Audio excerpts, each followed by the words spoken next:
예배에 오신 우리 성도님들 모두 환영합니다. 다 같이 일어나서 우리 찬양을 드리겠습니다.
십자가의 보혈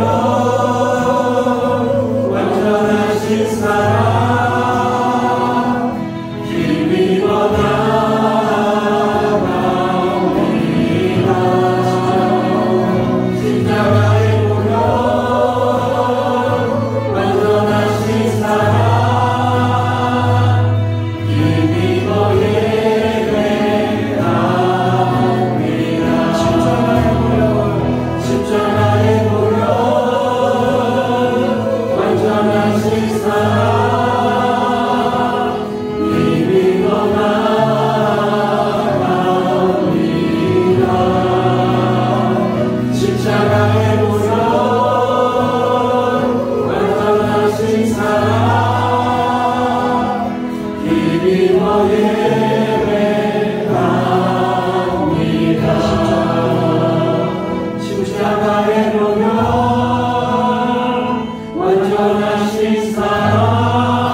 할렐루야. 할렐루야. 우리 좌우에 계신 분들께 인사했으면 좋겠습니다. 예수의 보혈을 찬송합시다. 주님 말씀으로 승리합시다.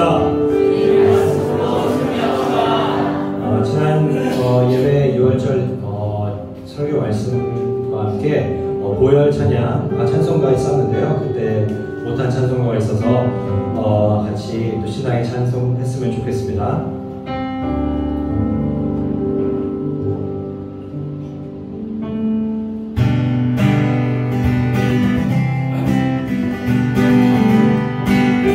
구주의 십자가 보혈로 구주의 십자가 보혈로 죄 씻음 받기를 원하네.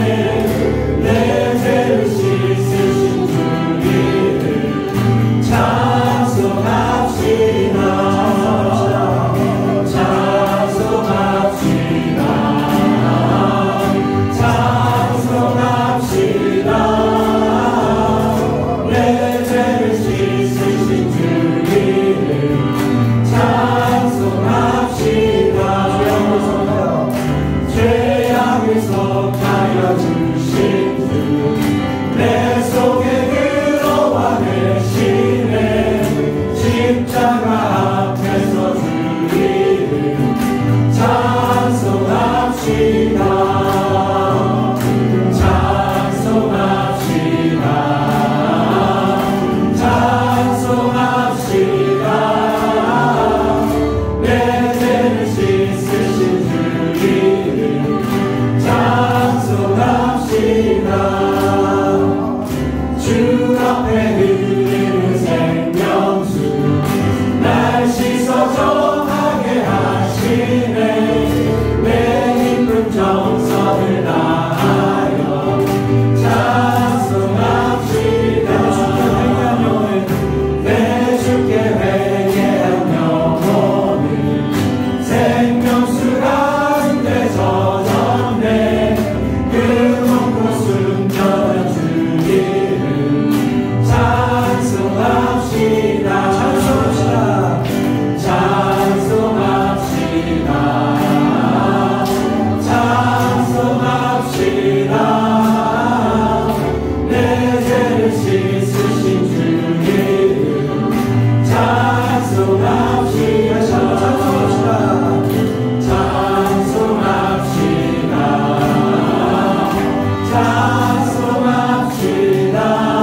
보지 못하니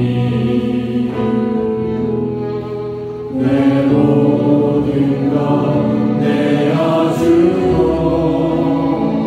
나 그대를 얻으리라 여호와께 돌아가자 우린 돌아서도 그는 변치 않네 여호와께 돌아가자 우린 넘어져도 그 사랑 영원하네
우리에겐 소원이 하나이네.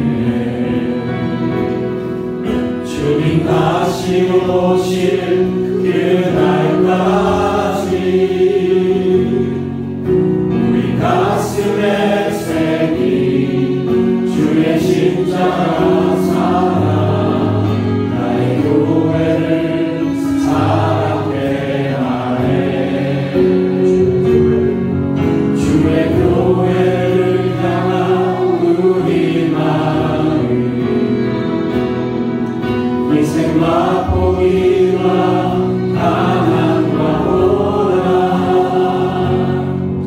아물며 죽음조차 우리 막을 수 없네. 우리 교회는 이 땅의 희망, 교회에게 예배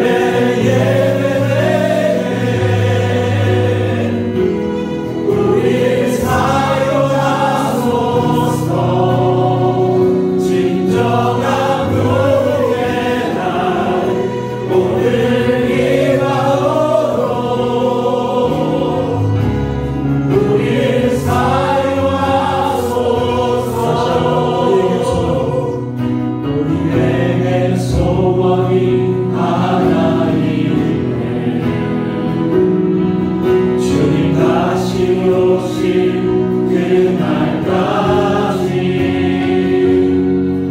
우리 가슴에 새긴 주의 십자가 사랑, 나의 교회를 사랑케 하네.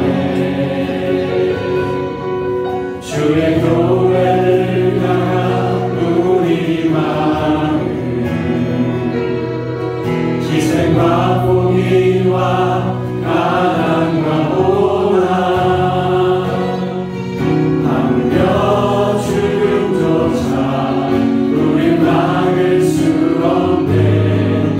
우리 교회는 이 땅에 다 같이 불러요. 교회에게 예배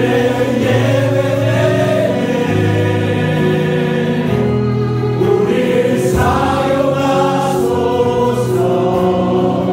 진정한 부흥의 날 오늘 이 밤으로 우리 사용하소서. 성령 안에 예배하며 자유의 마음으로 사랑으로 사역하며 교회의 생명이니 성령 안에 예배하며 자유의 마음으로 사랑으로 사역하며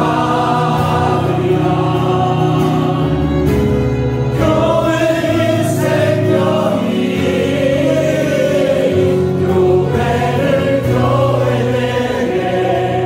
예배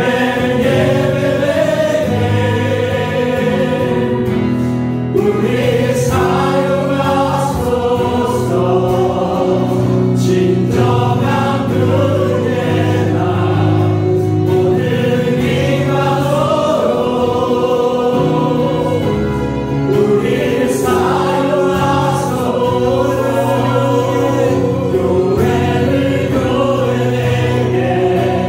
예배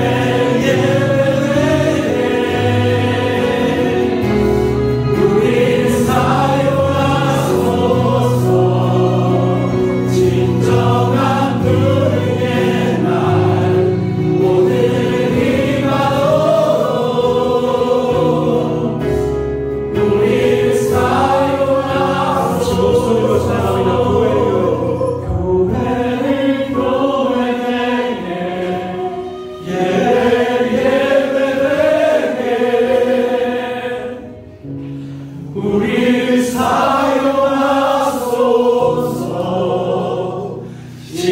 영원한 그의 날 오늘 기뻐하고 우리 사용하소서.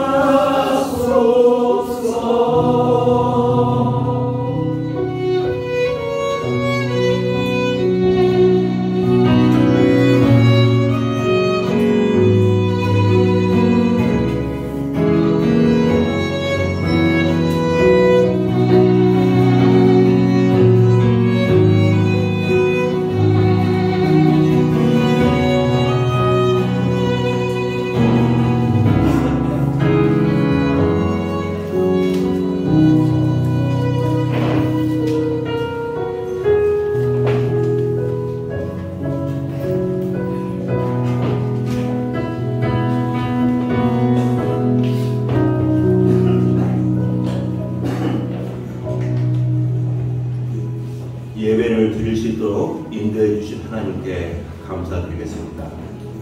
주님만 바라보고 주님께 집중하여 듣는 주님만을 위한 예배가 되길 기도하겠습니다. 주님께서 베풀어 주신 사랑에 감사하며 저희도 주님을 사랑한다고 고백하는 기도를 드리도록 하겠습니다. 자, 기도합니다. 이 예배를 좋아해 주셔서 감사합니다. 저희가 준비한 찬양과 기도를 언제나 주님만을 바라보며 주님께 집중하여 주님만을 위한 예배하신 예배를 통한 주님만을 영광하고 주님께서 베풀어 주신 사랑을 감사하며 저희도 주님을 사랑합니다. 성령님 예배를 선포하시고 예배 가운데 주의 영광이 되고 그리고 우리 모두가 찬양하여 하나님의 마음을 먹고 성령님 그렇게 예배를 하나님 받으시고 하나님 영광을 받아 주시옵소서. 인도 땅에 있는 불쌍한 영혼을 구원하시려는 주님의 계획에 저희가 쓰임받는 도구가 되도록 기도하겠습니다. 현지에서 수고하시는 선교사님들과 현지 사역자들을 통하여 주님의 뜻이 이루어지고 어려운 선교 환경을 주님이 지켜주시기를 기도하겠습니다. 세워주신 바라나시 교회와 IBS 신학교를 통해서 인재 양성이 되고 그것이 훈련이 되고 죽어가는 영혼을 살리는 씨를 뿌림과 성령의 열매가 맺어지는 귀한 사역제가 될 수 있도록 기도하겠습니다. 기도합니다. 죽어가는 영혼을 하시는 정의교회에 귀하게 쓰임받는 기도가 되게 수많은 선교사님들과 현지 사역자들의 주님을 그들이 주님의 영혼을 한 여건을 남겨주시는 하나님의 나라가 하시고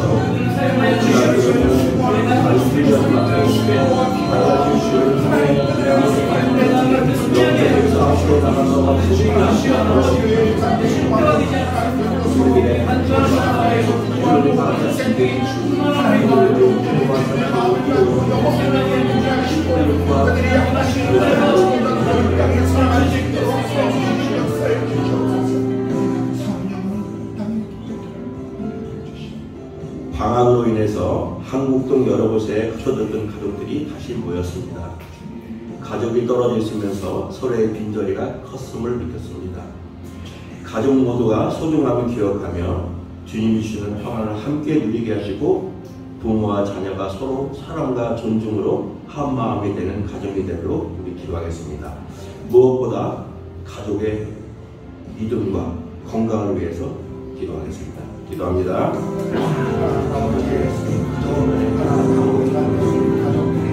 서로의 소중함을 부모와 자녀가 서로 존중으로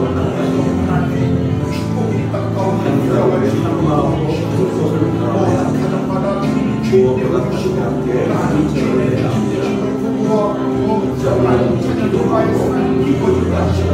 하나님 아버지 우리 아이들이 마음에서 자라나며 하나님 우리의 가정이 믿음의 가정으로 자랄 수 있도록 도와주시옵소서. 성령이 우리 가정들을 축복하시고 우리 가정이 정말 하나님의 영광이 그리고 주의 복음의 역사가 일어나며 하나님 아버지 가정을 통해서 가까운 그리스도의 형제가 드러나는 가정들이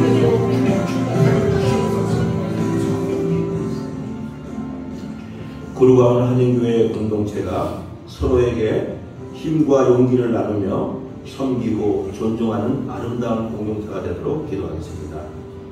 내가 먼저 주님의 사랑스러운 손길로 직장 동료나 우리의 이웃에게 다가서며 손을 내미는 삶이 되게 마음을 가지도록 우리 기도하겠습니다. 우리의 모습을 통해 주변에 선한 영향력을 끼쳐야 합니다. 그런 공동체가 되도록 기도하겠습니다. 기도합니다. 누군가 부자를 만들어 기도해야 합니다.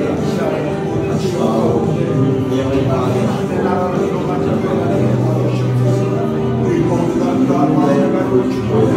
하시고 먼저 나가서 주님의 사랑을 전합니다. 특별한 영역을 끼치지 않습니다. 우리 모두가 공동체에 맡겨진 함대의 역할을 하나님의 나라가 되도록 주님께 역사해 주시옵소서. 하나님 우리가 먼저 그렇게 하시고 우리가 사랑하게 하시고 우리가 하나님과 우리 이웃을 섬길 수 있도록 주님께 역사해 주시옵소서. 이 땅의 부와 영적인 승들이 우리 교회를 통해 하나님 우리 성도를 통해 들어가도록 하나님께 역사해 주시옵소서. 마지막으로 오늘 주시는 메시지를 기도하겠습니다. 귀한 주님의 말씀을 전하시는 우리 김기태 목사님 늘 건강을 지켜주시고 성령 충만하여 선포하신 말씀에 성령의 능력으로 우리의 마음이 변하여 주님만을 바라보고 주님만을 따르도록 기도하겠습니다. 그리고 각자 가지고 온 기도 제목을 놓고 기도하겠습니다. 기도합니다. 이제 목사님의 건강하시고 전도단 저희 앞에 가시게 하시고 성령의 능력으로 주는 시간 삶을 저와 앉아 우리를 주관하여 주의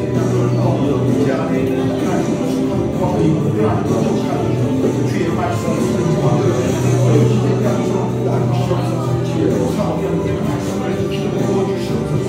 온전히 주님의 뜻이 선포되게 도와주시고 온전히 주의 말씀이 온전히 선포의 말씀을 모든 성도들의 삶을 하나님 좋은 같이 되게 하시고 말씀이 우리의 십자가 되어 그 말씀과 하나님을 걸어갈 수 있도록 도와주시옵소서.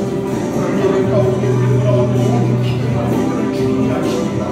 하나님 우리가 기도할 때 하나님 우리가 기도하는 것 기대하는 것 우리 삶으로 채우시는 우리가 주님을 바라봅니다. 성령의 예배를 통해 주님 우리에게 말씀하여 주시옵소서. 우리가 아멘으로 순종하며 그 주의 음성 앞에 성령의 음성 앞에 우리 모두가 고개를 위하노라. 성령의 시간을 그렇게 역사하여 주시옵소서. 언제나 저희를 사랑하시는 하나님, 지난 한 주의 삶도 주님이 동행하여 주셔서 감사드립니다. 각 처소에 흩어져 있던 저희들 교회에 다시 모였습니다.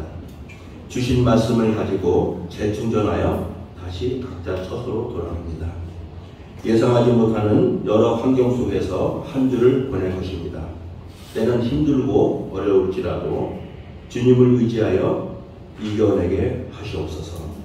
성령님의 도우심으로 더욱 굳건한 믿음의 행보를 저희 모두가 걸어가게 하시옵소서. 환한 미소를 띄울 수 있는 마음의 여유를 주시고 성숙한 마음으로 우리를 힘들게 하는 자들에게 관용을 베푸는데 인색하지 않는 진정한 주의 자녀가 되게 하시옵소서. 크리스찬으로서의 자긍심을 가지는 삶을 가질 수 있게 인도하여 주시옵소서. 나의 부족한 예수를 통해 드린 내 기도가 내 가족과 이웃의 영혼을 살리게 하시고 내가 내민 그 손으로 그들 앞에 주님의 사랑이 나타나게 하시옵소서. 언제나 함께 하시는 예수님의 이름으로 간절히 기도드립니다. 아멘.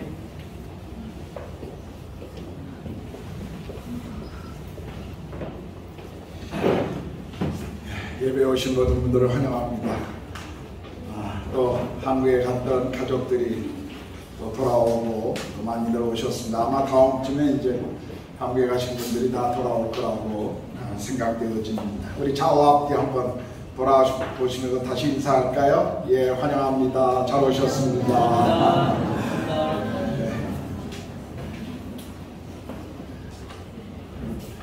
한국 가셨던 분들 이렇게 다시 오시니까 너무 좋습니다. 얼굴도 뵈니까. 감사하고요. 오늘 매달 우리 첫째 주에 드려지는 성찬식 주님의 만찬을 설교 후에 갖도록 하겠습니다. 기도로 준비해 주시고요.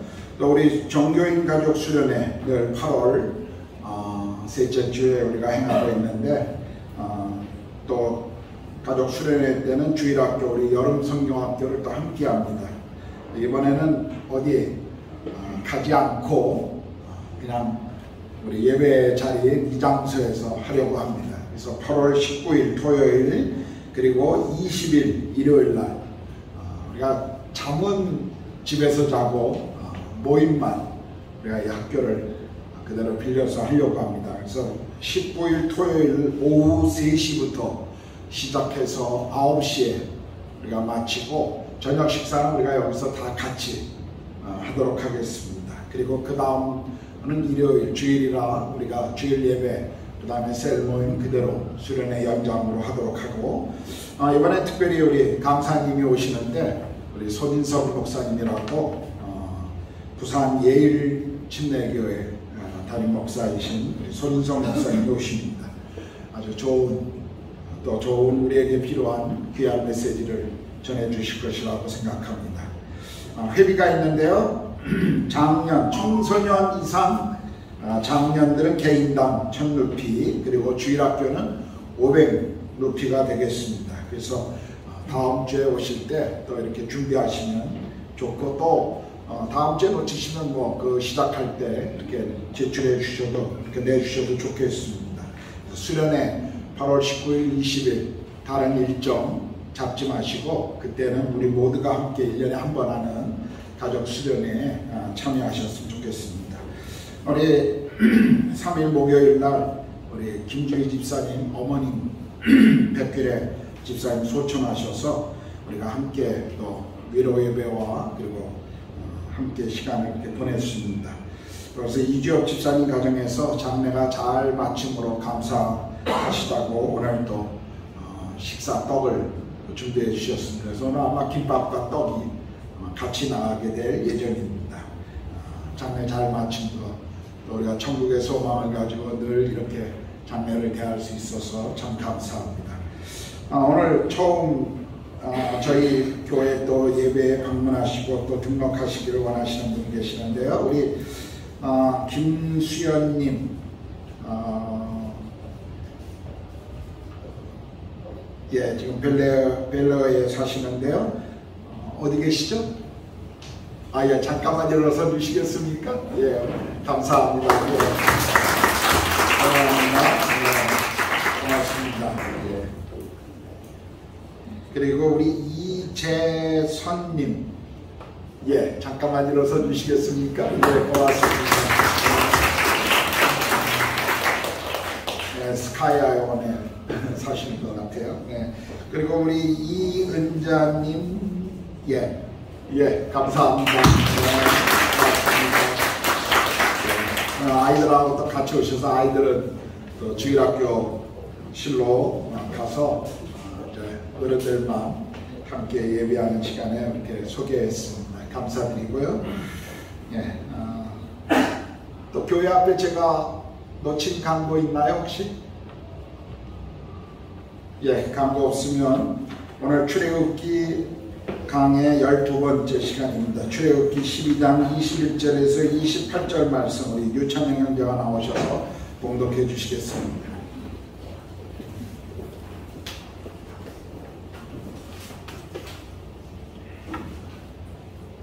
모세가 이스라엘 모든 장로를 불러서 그들에게 이르되 너희는 나가서 너희의 가족대로 어린 양을 택하여 6월절 양으로 잡고 무수초 볶음을 가져다가 그릇에 담은 피에 적셔서 그 피를 문 입방과 좌우 설주에 뿌리고 아침까지 한 사람도 자기 집 문 밖에 나가지 말라. 여호와께서 애굽 사람들에게 재앙을 내리려 못 지나가실 때에 문 입방과 좌우 문설주의 피를 보시면 여호와께서 그 문을 넘으시고 멸하는 자에게 너희 집에 들어가서 너희를 치지 못하게 하실 것임이니라. 너희는 이 일을 규례로 삼아 너희와 너희 자손이 영원히 지킬 것이니 너희는 여호와께서 허락하신 대로 너희에게 주시는 땅에 이를 때 이 예식을 지킬 것이라. 이후에 너희의 자녀가 묻기를 이 예식이 무슨 뜻이냐 하거든 너희는 이르기를 이는 여호와의 유월절 제사라. 여호와께서 애굽 사람에게 재앙을 내리실 때 애굽에 있는 이스라엘 자손의 집을 넘으사 위의 집을 구원하시느니라 하라 하매 백성이 머리 숙여 경배하니라. 이스라엘 자손이 물러가서 그대로 행하되 여호와께서 모세와 아론에게 명하신 대로 행하니라.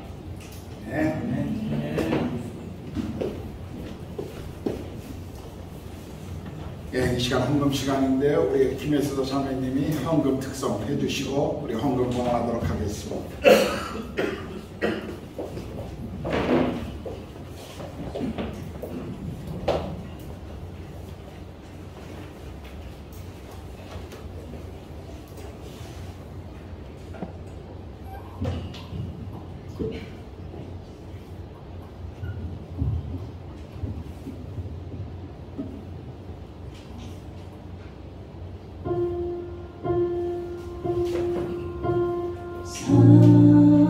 사랑하는 내 딸아 너의 작은 눈에겐 금이라 너와 함께 걸어가는 모든 시간이 내게 힘이라.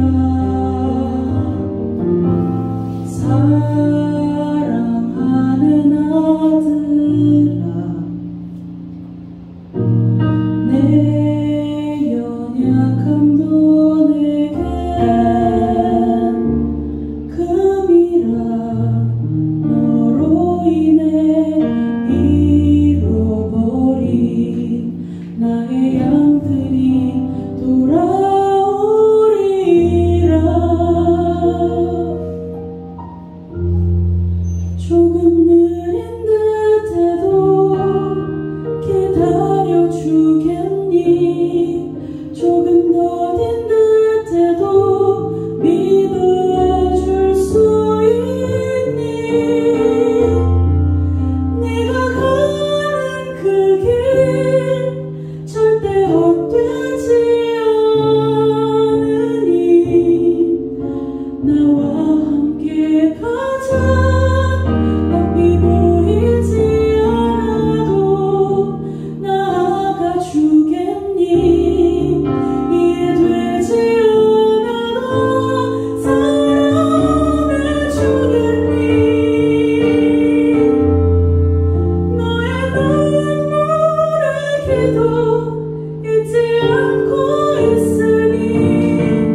지난 한 주간 동안도 모든 사랑하는 믿음의 가족들을 우리가 있는 부르심의 그 자리에 머물게 하시고 주의 은혜 아래 있게 하시고 그곳에서 주께서 우리에게 맡기신 것들을 통해 하나님의 나라와 복음의 가치를 위해 살게 하셔서 감사합니다.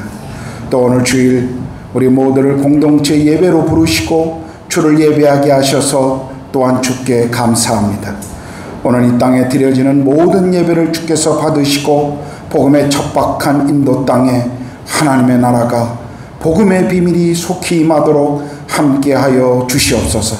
특별히 고난받고 있는 고통받고 있는 이 땅의 교회들을 주께서 긍휼히 여기시고 그들을 보호하시고 그리고 그들을 통해 이 땅의 사랑과 주께서 주시는 놀라운 평화가 이 땅에 임하도록 함께하여 주시옵소서. 하나님, 또 오늘 예배 가운데 우리에게 주신 것 중에 일부를 하나님 나라와 교회의 필요와 그리고 이 땅의 선교와 가난한 이들을 위하여 우리가 헌금으로 드립니다.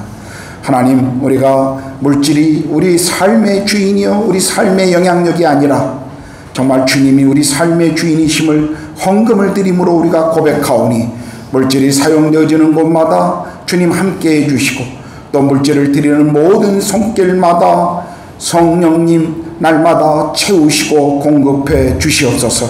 이제 주의 말씀을 우리가 듣기를 원합니다. 말씀의 저자이신 성령 하나님, 우리 가운데 말씀을 선포해 주시고 말씀 위에 기름 부어 주시옵소서.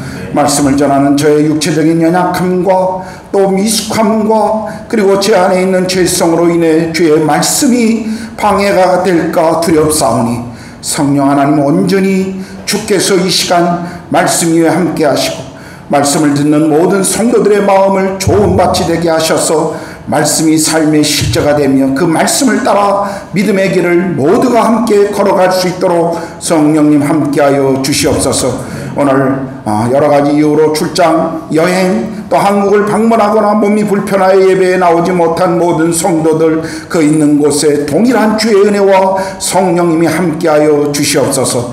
감사와 찬양을 주님께 올려드리옵고 우리 주님 예수 그리스도의 이름으로 기도드렸습니다. 아멘.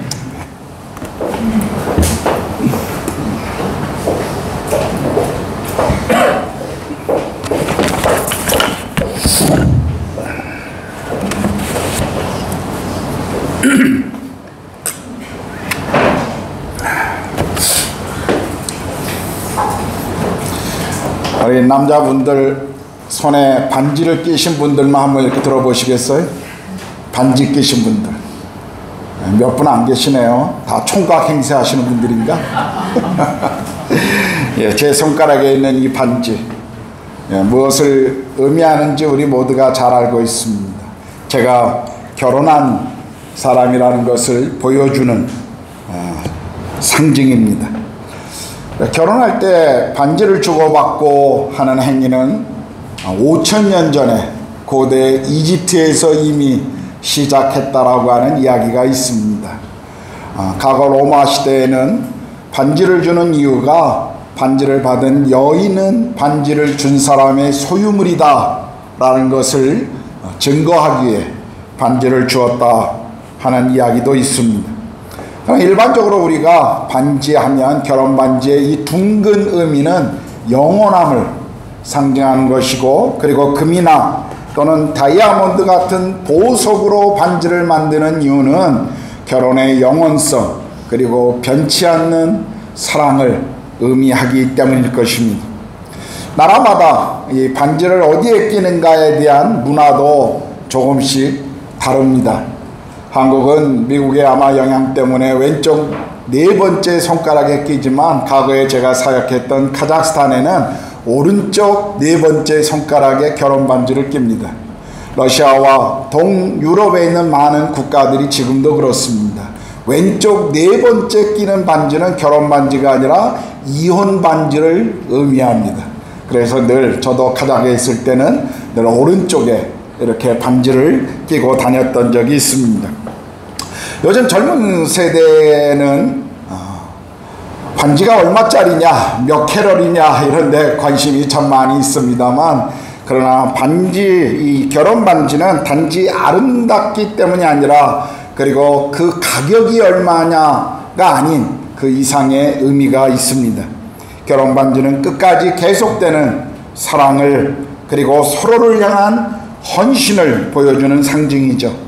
제 손에 끼고 있는 이 반지도 뭐 한 10만 원 정도의 가치를 가진 반지입니다만 그러나 사실은 10만 원 이상의 가치를 가지고 있습니다. 왜냐하면 반지를 볼 때마다 제가 결혼한 남자로서 아내를 향한 어떤 헌신을 그리고 결혼할 때 가졌던 그 약속을 내가 그 언약을 계속 지키고 있는가를 돌아보게 하는, 그래서 가격 이상의 가치를 저에게 주는 의미가 있습니다. 우리는 지금 출애굽기를 계속 보면서 지난주와 이번 주 계속 우리는 6월절 사건을 우리는 살펴보려고 합니다. 우리가 출애굽기 12장의 6월절의 사건을 우리에게 말씀하시면서 거기에 중요한 한 가지 상징이 등장함을 이미 지난주에도 말씀드렸습니다. 어린 양입니다. 어린 양의 역할과 어린 양이 누구를 가리키고 있는지에 대해서 우리는 지난주에 이미 살펴보았죠. 하나님께서 내리신 10번째 재앙으로 죽음의 사자가 애굽의 장자와 처음 난 가축을 죽일 때 문설주에 어린 양의 피가 묻혀져 있는, 발라져 있는 그 집은 심판 없이 그냥 넘어갔습니다.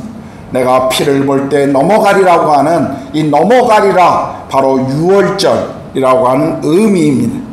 어린 양의 피는 재앙에서 구원을 의미했습니다.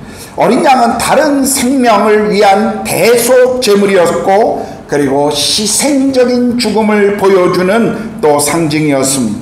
6월절 어린 양은 우리를 위해서 십자가에 죽으신 예수 그리스도를 상징하는 예표라는 것 우리가 알고 있습니다. 예수께서 우리 죄를 위해서 십자가에 죽으신 것은 사망이 우리를 넘어가고 그리고 우리 안에 새로운 생명이 넘치도록 하기 위함이었습니다. 그렇다면 우리가 한 가지 이 어린 양의 사건을 보면서 기억해야 알아야 할 것, 왜 대속의 제물에는 피가 필요했느냐 하는 것입니다. 피가 들어지는 제물이 아닌 다른 제물로서가 아니라 왜 꼭 대속의 제물에는 피가 필요했을까요? 우리가 이것을 알아야 합니다. 성경은 피는 생명을 의미한다고 우리에게 말씀하십니다.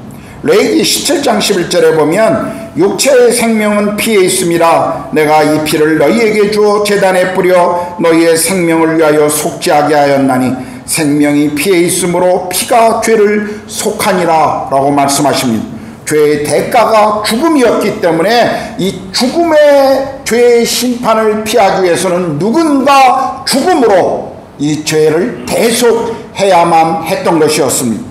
그래서 히브리서 9장 22절에 보면 피 흘림이 없은즉 사함이 없다라고 말씀하십니다. 그래서 6월절 어린 양이 죄인들을 구원하기 위해 피 흘려 죽은 것처럼 예수께서 우리 죄를 위해 갈보리 십자가에서 대신 죽어 주신 것입니다.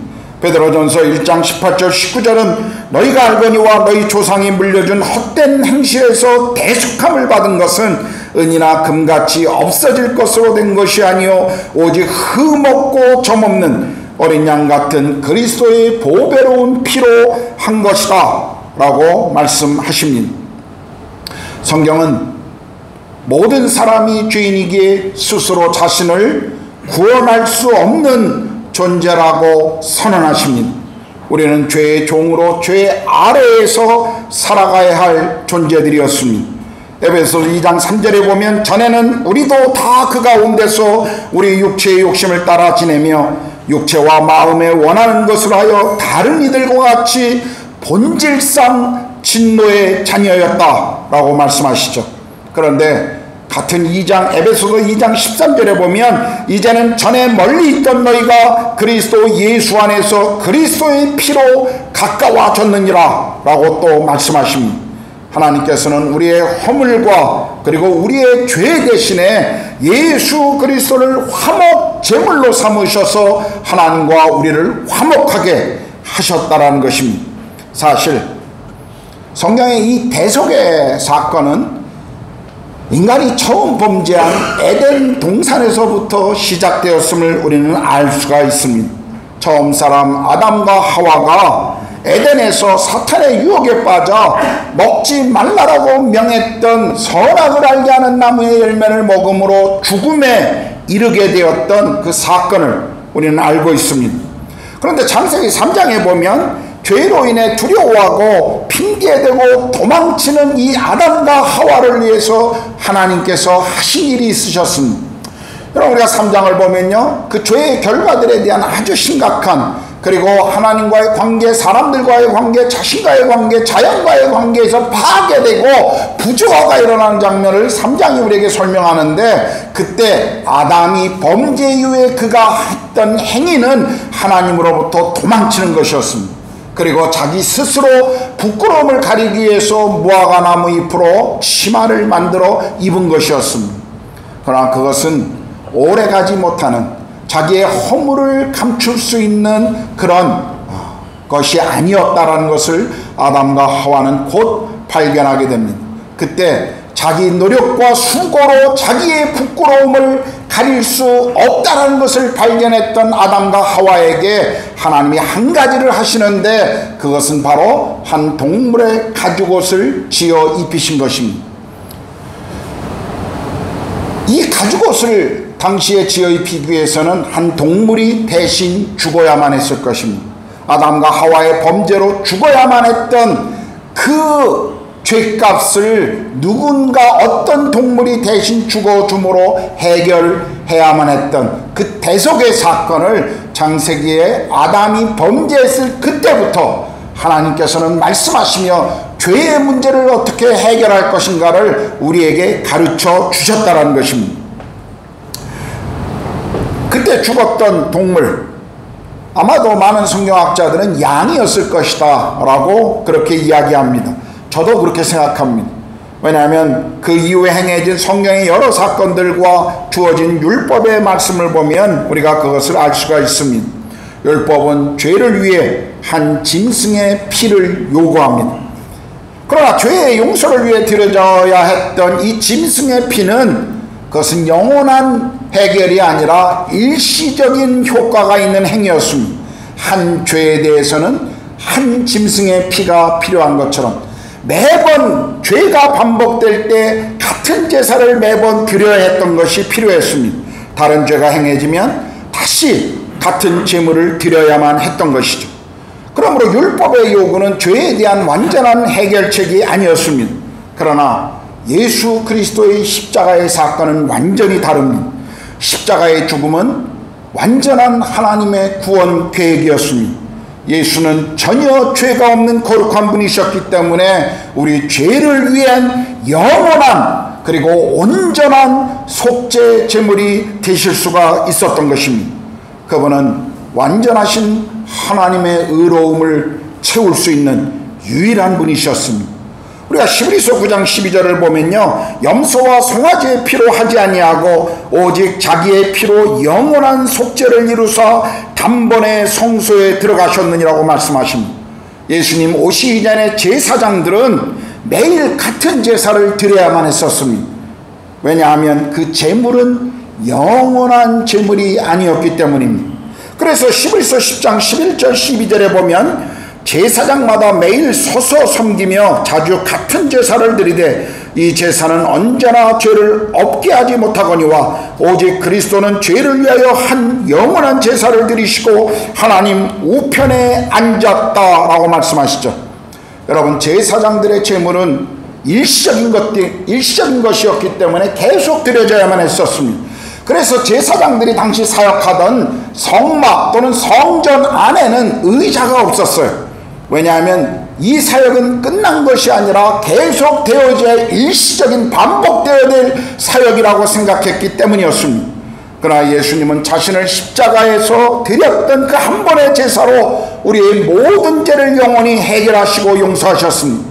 다시 같은 제물을 우리는 드릴 필요가 없습니다.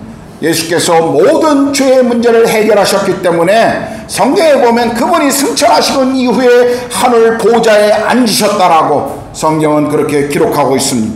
앉았다. 라는 의미는 성경에 늘 그분의 왕권의 회복 그리고 그분의 권위의 자리를 의미합니다.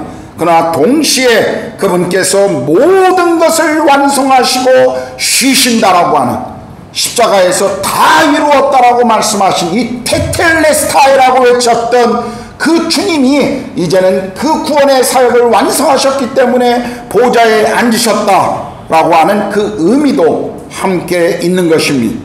그분의 십자가 우리 모든 죄의 해결책이 되었습니다. 우리는 그분의 피로 구원받은 사람들입니다.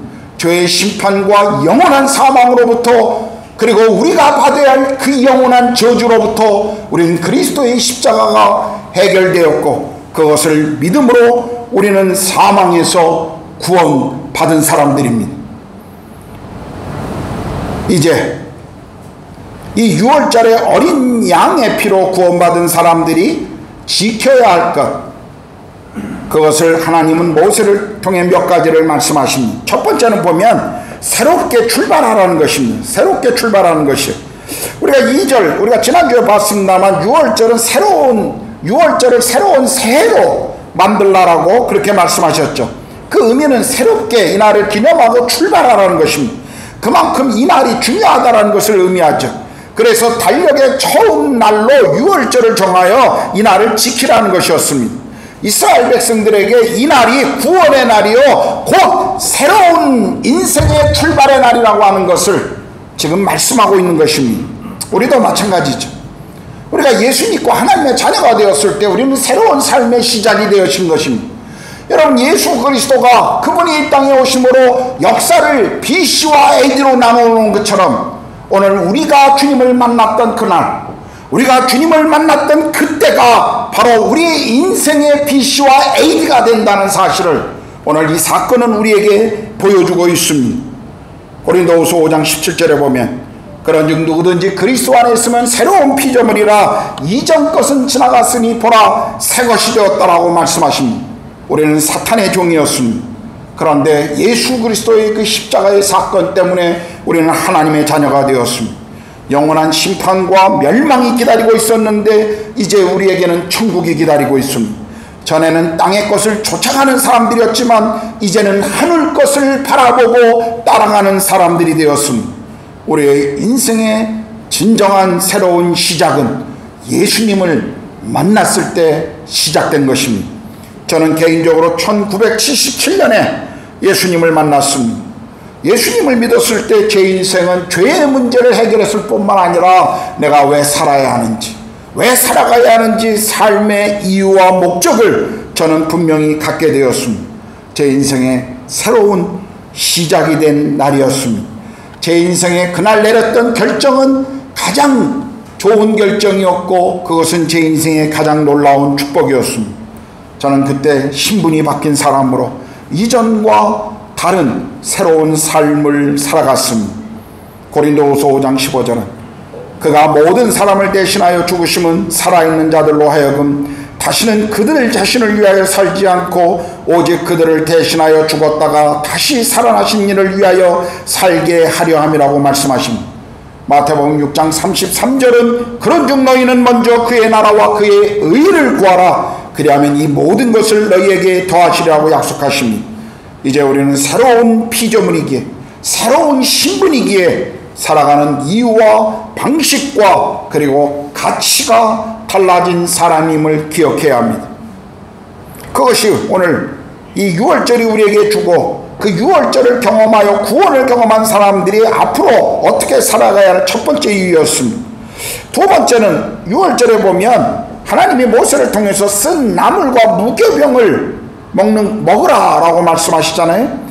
여러분, 6월절에 쓴 나물을 먹는 것, 그건 지난주에도 이미 말씀드렸던 것처럼 애굽에서의 과거의 그 고통을 기억하라는 것이었습니다. 이 말씀은 오늘 우리에게도요, 예수님을 믿고 구원받기 전에 삶이 어떠했는가를 기억하라고 지금 말씀하시는 것입니다. 우리가 예수님 없이, 하나님 없이 우리의 인생을 살아가는 동안 우리의 삶이 얼마나 공허했는지, 우리의 인생이 얼마나 헛됐는지 그것을 생각하고 감사함으로 살아가라는 것입니다. 에베소서 2장 12절에 보면 그때 너희는 그리스도 밖에 있었고 이스라엘 나라 밖의 사람이라 약속의 언약들에 대한 외인이요 세상에서 소망이 없고 하나님도 없는 자이더니라고 우리 과거의 삶이 어떠함을 이렇게 말씀해 주십니다. 저도 개인적으로 예수 그리스도를 믿은 것이 얼마나 제 인생에 감사하고 감격스러운 일인지 그것을 기억할 때마다 늘 제 마음에 참으로 이 넘치는 감사가 있음을 저는 늘 기억합니다. 그런데도요, 문득문득 이런 생각을 할 때가 있습니다. 내가 만일 예수님을 믿지 않았다면 지금 내 인생은 어떻게 살아갈까? 그 상상만 해도 정말 저는 참 감사합니다. 제 아들이 가끔 저에게 그래요. 제가 예수 믿기 전에 제 사진을 보면 이거 아빠 맞아? 왜 이렇게 범죄형처럼 생겼어? 이렇게 얘기합니다. 그리스도를 만나고 난 이후에 정말 제 영혼의 문제가 해결했을 뿐만 아니라 제 삶을 살아가는 이유가 달라졌을 때 제 삶은 외모부터 그리고 살아가는 가치관부터 모든 것이 새로운 날로 새로운 시작으로 살아갔다는 것 저는 압니다. 그런데요, 제가 살아가면서 여전히 제가 교만해지거나 또는 제가 하나님으로부터 멀어지려고 할 때마다 늘 기억하는 것, 그것은 제가 예수님 믿기 전에 과거에 어떤 삶을 살았는가, 그것을 저는 기억합니다. 여기 무교봉을 먹으라는 것, 그건 거룩한 삶을 살으라는 것이죠. 성경의 누룩은요, 그것은 죄를 의미했습니다. 물론 6월절 이날 이스트가 들어가지 않은, 이 누룩이 들어가지 않은 빵을 먹으라고 하는 것은 신속히 떠나가기 위한 준비였습니다. 그러나 이것은 오늘 동일하게 우리에게 영적인 의미가 있어요. 누룩은 죄악을 상징합니다. 그러므로 내 마음대로 살던 과거를 청산하고 이제 세상과 구별된 삶을 살아가야 할 것을 우리에게 말씀하시는 것입니다. 여러분, 물고기는 바닷속에 살지만 그 소금물에 절여지지 않습니다. 오늘 우리는 세상 속에 살고 있지만 하나님의 나라의 백성들로 이 세상 가운데 속하지 않는 그런 삶을 살 것을 우리에게 말씀하시는 것이 구별된 삶, 그것이 우리의 삶의 새로운 인생을 살아가는 구원받은 자들의 삶의 목적이 되어야 한다는 것입니다. 갈라디아서 2장 20절은 내가 그리스도와 함께 십자가에 못 박혔나니 그런즉 이제는 내가 사는 것이 아니요 오직 내 안에 그리스도께서 사시는 것이라. 이제 내가 육체 가운데 사는 것은 나를 사랑하사 나를 위하여 자기 자신을 버리신 하나님의 아들을 믿는 믿음 안에서 사는 것이라고 우리의 바뀐 삶을 이렇게 바울은 소개하고 있습니다. 나를 위해 사는 삶이 아니라 이제는 그리스도를 위한 삶이 되어야 한다는 것입니다. 그분과 새로운 동행을 우리는 시작하는 사람들이라는 것을 성경은 우리에게 이렇게 말씀해 주십니다. 오늘 6월절 이 구원을 경험한 사람들에게 세 번째 요구하고 있는 것은 떠날 준비를 하라는 것입니다. 11절에 보면 6월절 음식을 먹을 때 너희는 그것을 이렇게 먹을지니 허리에 띠를 띠고 발에 신을 신고 손에 지팡이를 잡고 급히 먹으라. 이것이 여호와의 6월절이니냐. 지난주에 우리가 이 말씀을 보면서 이것은 신속히 떠날 그 밤을 준비하라고 이렇게 말씀하신 것임을 우리는 알고 있습니다. 자, 이 말씀의 의미가 뭘까요? 애굽에 미련을 두지 말라는 것입니다. 애굽을 돌아보지 말고 이제는 약속의 땅인 가나안을 향해서 전진하라는 거예요. 여러분, 우리도 마찬가지 아닙니까? 예수님을 믿고 우리가 하나님의 자녀가 되면요, 천국 백성으로 이제는 천국을 소망하며 살아가야 한다는 것입니다. 이 땅에 우리의 마음이 빼앗겨서는 안 된다는 거예요. 이 세상에서 우리는 나그네로 순례자의 길을 걸어야 한다는 것입니다. 베드로전서 2장 11절에 보면 사랑하는 자들아 거류민과 나그네 같은 너희를 권하노니 영혼을 거스려 싸우는 육체의 정욕을 제어하라고 말씀하십니다. 우리는 이 땅에서 나그네들입니다. 거류민들이에요. 천년만년 이 땅에 머물 사람들이 아닙니다. 우리는 이 땅을 거주하는 곳이고 그리고 이 땅을 지나가는 사람들이기 때문에 우리는 이 땅의 것에 너무 집착하거나 이 땅에 매여 살아서는 안 된다는 것입니다. 여기 급히 떠날 준비를 하라는 것. 우리 인생의 과거를 돌아보지 말고 우리가 그동안 즐겼던 세상 풍조를 바라보지 말고 하나님 나라 백성으로 그 믿음의 걸음을 걸어가라는 것입니다. 세상 풍조는, 세상 문화는 하나님을 알지 못하는 사람들이 사는 삶의 방식을 말합니다. 그것은 늘 내 영혼을 하나님으로부터 멀게 하려고 합니다. 세상 풍조에 우리가 푹 젖어 살면서 하나님께로 가까이 나아갈 수는 없습니다. 육체의 정욕대로 살면 우리가 절대 죄를 이기는 것은 불가능합니다. 우리는 내가 따르고 있는 세상 풍조, 그것이 무엇인지를 누구보다 잘 알고 있습니다. 세상 풍조에 우리가 매여 있으면, 세상 문화를 따라가다 보면, 세상의 가치를 줬다 보면 하나님이 주시는 힘능력, 그것은 점점 내 안에서 사라져갑니다. 그리고 하나님이 앉으셔야 할 내 인생의 그 자리에, 그 주인된 자리에 세상의 문화가, 가치가 자리 잡게 되는, 내 안에 어둠이 생기는 그런 시간이 될 것입니다. 그러므로 그것을 점점 정리하고 과거의 것을 접고 새로운 하나님 나라의 백성으로 걸어가야 할 그 믿음의 길, 그것을 지금 성경은 우리에게 말씀하고 있습니다. 이전대로 내가 예수 믿기 전에 삶을 그대로 살아가면서 그냥 신앙적 행위를 한두 개 더 한다고 우리의 삶이 새로워지는 것은 절대 아닙니다. 천국에 들어가서 주님을 만날 때 우리가 기쁨으로 그분을 만날 수 있도록 우리는 이 땅에서 거룩함과 그리고 하나님의 사랑에 반응하면서 살아가야 합니다. 이것이 이 땅에서 구원받은 사람들이 살아가야 할 방식인 것입니다. 오늘 네 번째, 마지막은요, 여기 기억하고 기념하라는 것입니다. 하나님 모세에게 이 놀라운 사건을 기억하고 기념하라고 말씀하시면서 24절에 보면 이렇게 말씀하세요. 너희는 이 일을 규례로 삼아 너희와 너희 자손이 영원히 지킬 것이니 너희는 여호와께서 허락하신 대로 너희에게 주시는 땅에 이를 때 이 예식을 지킬 것이라. 단지 한 번의 기념 예식이 아니라 영원히 지켜야 할 예식이라고 말씀하셨어요. 25절에 보면 자녀들이 예식에 대해 물으면 자녀들을 가르치라고 말씀하십니다. 자녀들에게 대대로 가르치고 지켜야 할 예식이라는 것입니다. 그만큼 6월절은 이스라엘 백성들에게 중요한 사건이었어요. 오늘 우리 그리스도인들에게 6월절 예식은 또 다른 예식으로 우리에게 하나의 예표가 되어주는 것이 있습니다.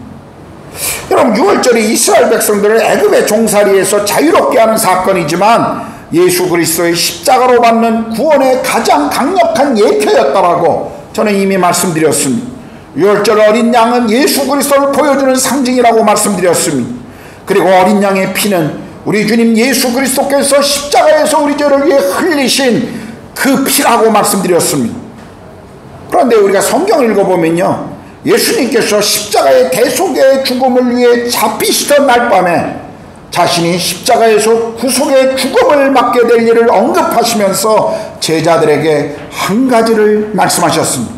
식사 중에 빵을 나누시면서 이것은 너희를 위한 내 몸이니 이것을 행하여 나를 기념하라고 말씀하셨습니다. 그 후에 잔을 나누시면서 이 잔은 내 피로 세운 새 언약이니 이것을 행하여 마실 때마다 나를 기념하라고 하십니다.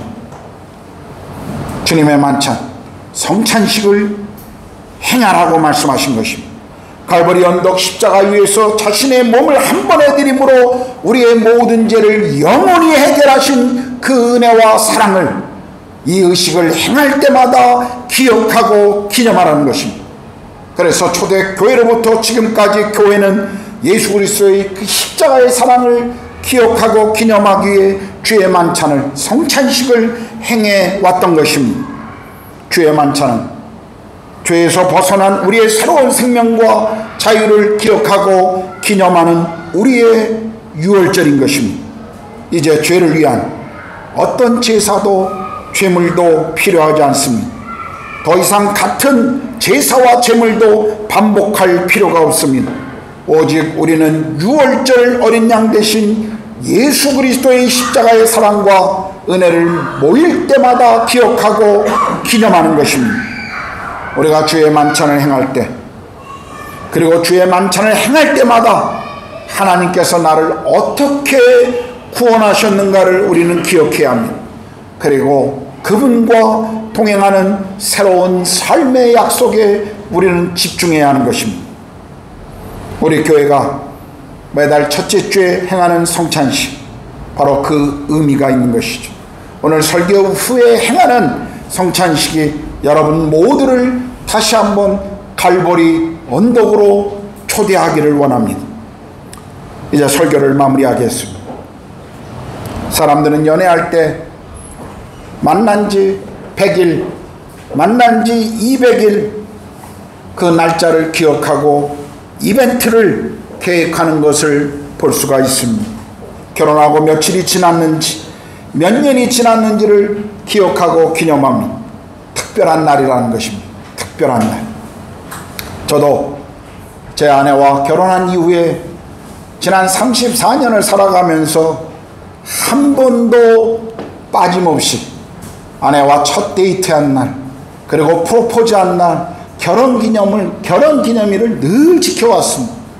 여러분 보시기에 그렇게 보이지 않을지 모르지만 제가 아주 감성적인 사람입니다.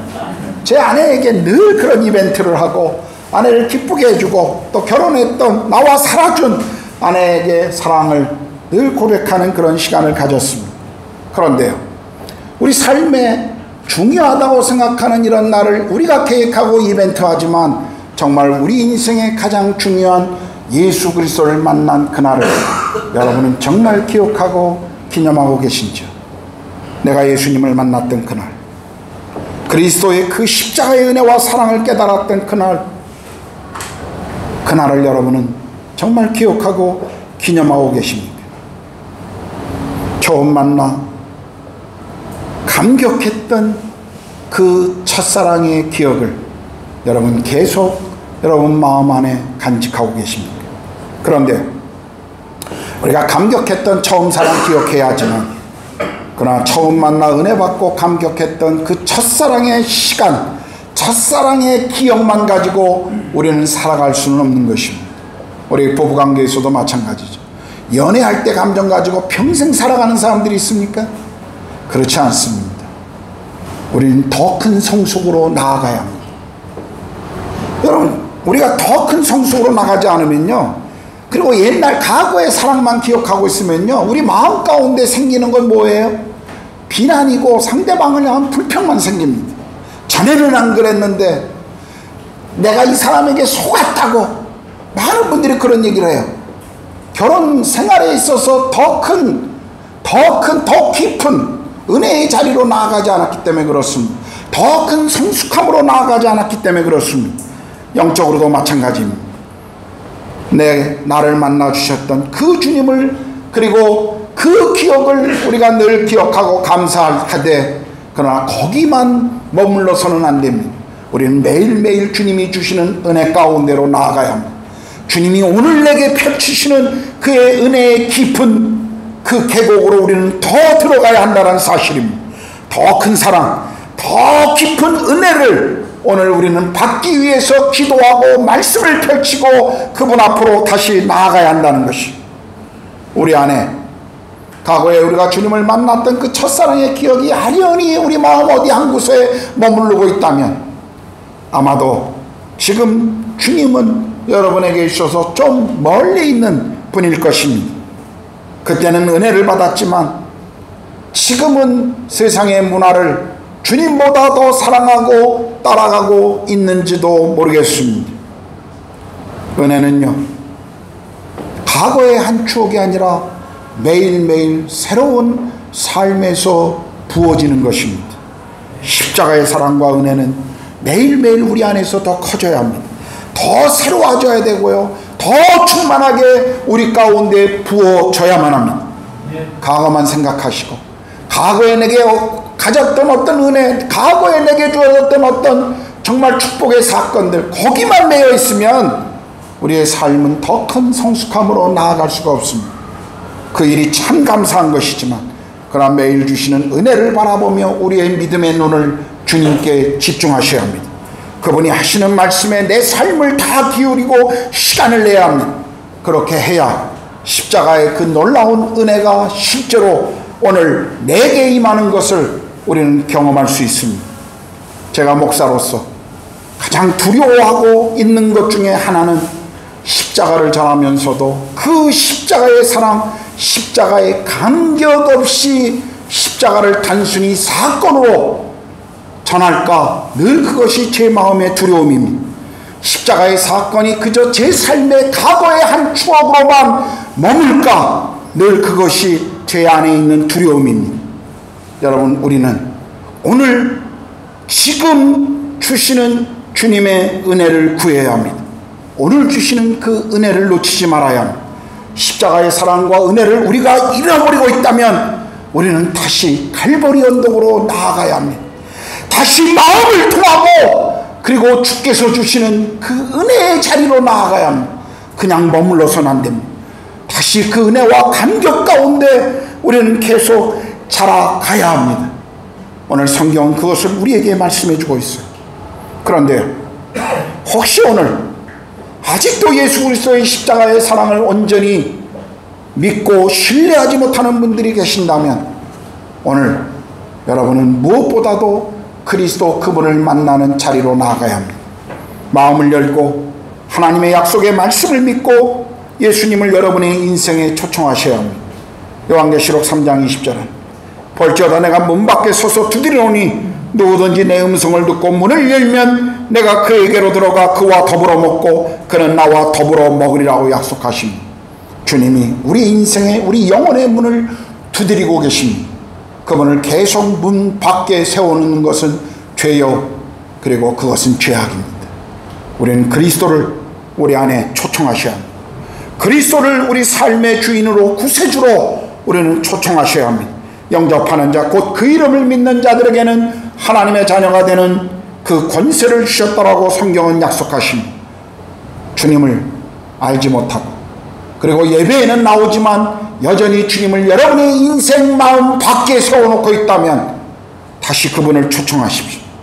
방황을 멈추십시오. 그리고 그분 앞에 무릎을 꿇고 굴복하십시오. 오늘 여러분을 찾아오는 예수 그리스도 그분을 문 밖에 세워두지 마십시오. 지금이 은혜 받을 만한 때요, 지금이 구원의 날이라고 성경은 우리에게 말씀하십니다. 기도하시겠습니다.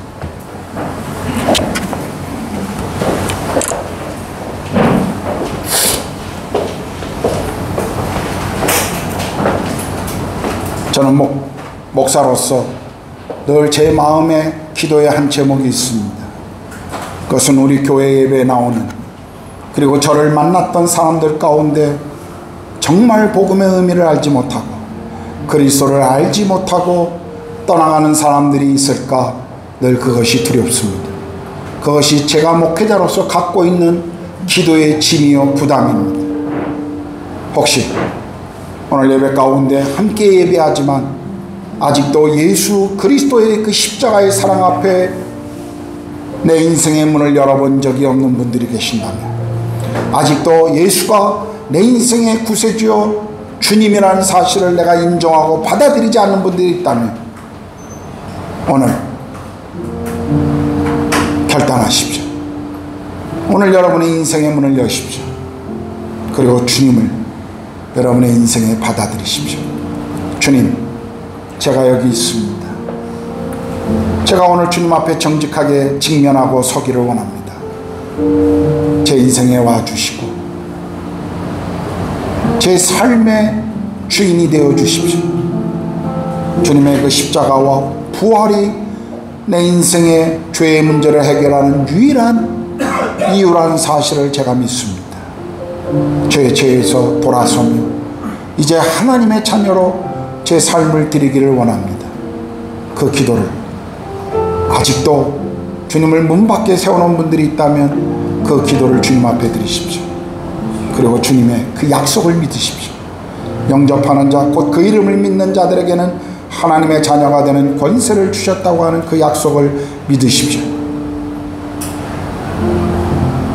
이미 유월절 어린 양 대신 예수 그리스도의 그 십자가의 사건을 믿고 감격 가운데 거하셨던 성도들, 지금도 여러분 그 십자가의 감격 가운데 머물고 계십니까?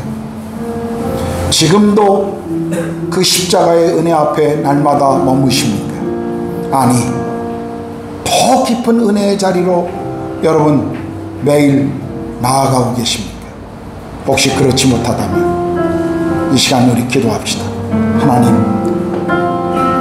저를 다시 갈보리 언덕으로 인도해 주시고 그 십자가의 주님 바라보게 하시고 그리고 제 삶을 더 깊은 은혜의 자리로 매일매일 주시는 그 은혜의 자리로 나아가도록 하나님 저를 그렇게 다스리시고 저를 그렇게 통치해 주십시오. 우리 이 시간 함께 같이 기도하겠습니다. 기도합니다. 하나님, 주님, 제가 주님을 만났던 그날 제 인생에 떠오르는 태양이 다른 태양이었다라고 고백했던 그날의 그 고백과 감격을 하나님 제가 잃어버리지 않게 해주십시오. 십자가 앞에 서서 그 은혜 때문에 몸부림치며 눈물 지었던 그 시간들, 그 감격, 그 기쁨, 그 축복을 제 삶의 추억으로만 머물게 하지 마시고 하나님 그것을 매일매일의 삶에 제가 더 깊은 자리로 나아가게 해주시고 그 은혜 아래 머물게 해주십시오. 제가 실패하고 넘어질 때마다 다시 십자가 앞으로 나아가게 하시고 제가 주님의 은혜 가운데 열심으로 달려갈 때 다시 십자가 앞으로 나아가게 하시고 제 삶의 여정마다 다시 십자가를 바라보게 해주십시오. 주여, 매일의 삶의 여정에 제 믿음의 경주에 그 십자가를 바라보고 걸어가게 하여 주시옵소서. 성령님, 제가 십자가를 전하는 사람으로 정말 십자가의 감격 없이 이 십자가의 은혜의 기쁨 없이 십자가를 이야기하는 것 정말 제 마음에 그럴까 두렵습니다. 성령님, 제가 매일 그 십자가 은혜 아래 머물 수 있도록 성령님 그렇게 저를 무엇보다도 먼저 저를 붙잡아 주시옵소서. 십자가가 하나님 제 메시지의 주제가 아니라 제 삶의 주제요 제가 매일 머물러야 할 그 이유가 되게 해 주시옵소서.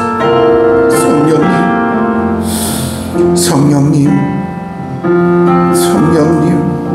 저희 모든 믿음의 가족들 속에 성령님 그렇게 행하여 주시옵소서. 주님 매일 만나주시고 매일 은혜를 부어주시고 매일 십자가 앞으로 나아가는 믿음의 사람들이 되도록 하나님 그렇게 우리를 붙들어 주시옵소서.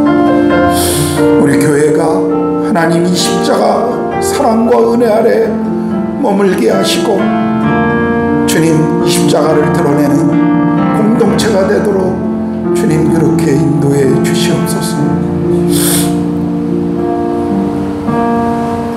하나님, 이 시간 6월절 어린 양 되신 예수 그리스도를 우리가 다시 바라봅니다. 하나님, 우리가 하나님으로부터 멀어졌던 마음으로부터 하나님 중심 그 삶이 아닌 것으로부터 살아왔다면 이 시간 다시 우리를 갈보리 언덕으로 불러주시옵소서. 우리를 위해 정말 보혈의 피를 흘리시고 찢기신 주님을 우리가 바라보기를 원합니다. 오 성령 하나님, 우리 교회가 예배할 때마다 이 십자가의 사랑과 부활의 이 권능이 우리 예배의 중심이 되게 하시고 우리 삶을 사랑하는 능력이 되게 하시고 이유가 되게 하여 주시옵소서. 사랑하는 우리 교회 모든 믿음의 가족들 한 분 한 분에게 매일매일 십자가의 은혜, 더 깊은 은혜 아래로 나아가게 하시고 또 그렇게 부어 주시옵소서. 주님 감사합니다. 영원한 저주, 영원한 심판 아래 머물렀던 저희들을 하나님의 자녀 되게 하신 이 놀라운 은혜를 다시 한번 찬양하며 감사를 드립니다. 감사합니다 주님. 그리고 주님을 사랑합니다. 우리 주님 예수 그리스도의 이름으로 기도드렸습니다. 아멘.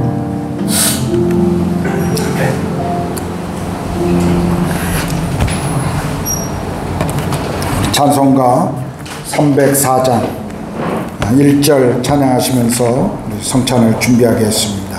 304장 1절만 찬양하시면서 준비하겠습니다.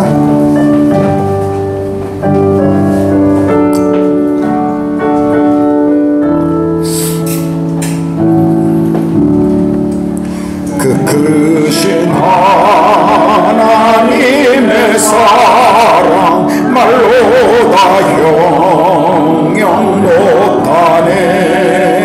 저 높고 높은 별을 넘어 이 낮고 낮은 땅 위에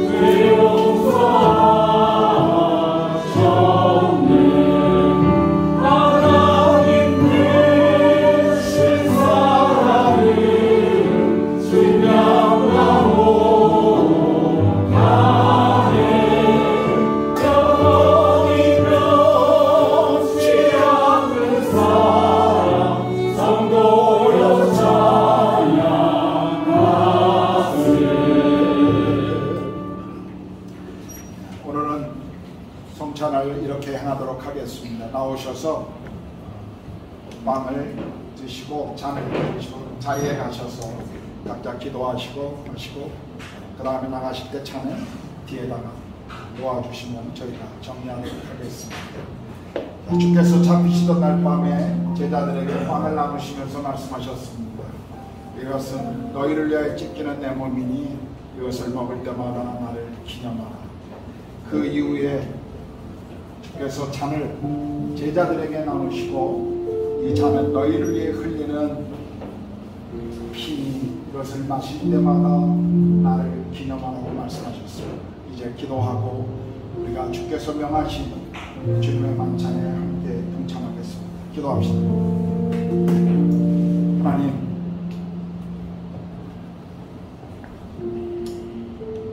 정말 과거에 우리가 그리스도 없이 살아갈 때 우리의 삶의 모습이 어땠는가를 또 한번 기억해 봅니다.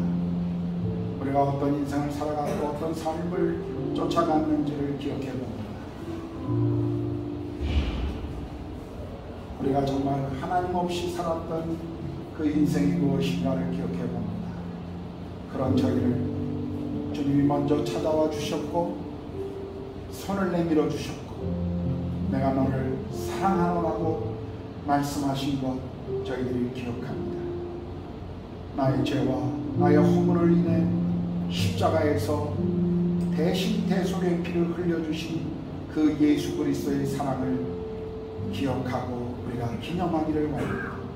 주의 성령님, 이 시간 주의 만찬에 참여하는 모든 성도들의 심령마다 함께 하시고 주의 은혜를 부어 주시옵소서. 주님 다시 오시는 날까지 우리가 이 의식을 행하며 주의 십자가를 기억하고 또 십자가의 증인으로 우리의 삶을 살아가며 마라나타 다시 오실 주님을 기다리며 나그네의 삶을 살아가겠습니다. 우리가 성찬에 참여하며 이 고백이 우리의 고백이 되기를 소망합니다. 우리 주님 예수 그리스도의 이름으로 기도드렸습니다. 아멘. 이제부터 나오시겠습니다.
오늘 처음 오신 분들은 예배 마치고 나면 이 앞에서 저를 잠깐 만나주시고 가시면 좋겠습니다.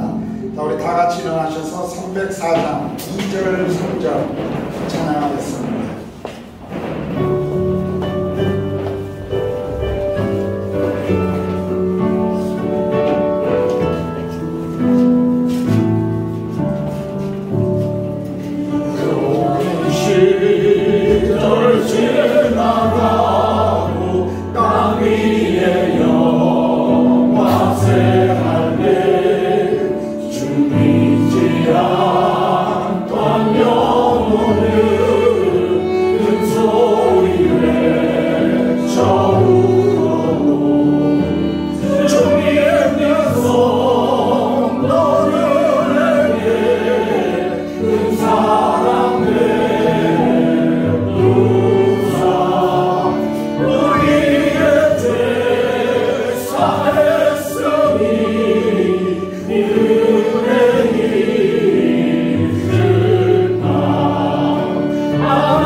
하나님의 그 크신 사랑하심과 성령의 내주하시고 교제케 하신 또한 주의 그 십자가의 은혜 아래 머물며 그 십자가의 증인으로 살아가기를 소망하는 사랑하는 부르강원 한인교회 모든 성도들의 머리, 그리고 우리의 자녀들과 우리의 산업이, 그리고 이 땅에서 하나님 나라와 복음을 위해 삶을 이루고 계시는 모든 성도님들과 그 가정과 사역의 열매, 이제로부터 영원토록 함께 하시기를 간절히 축원하옵나이다. 아멘.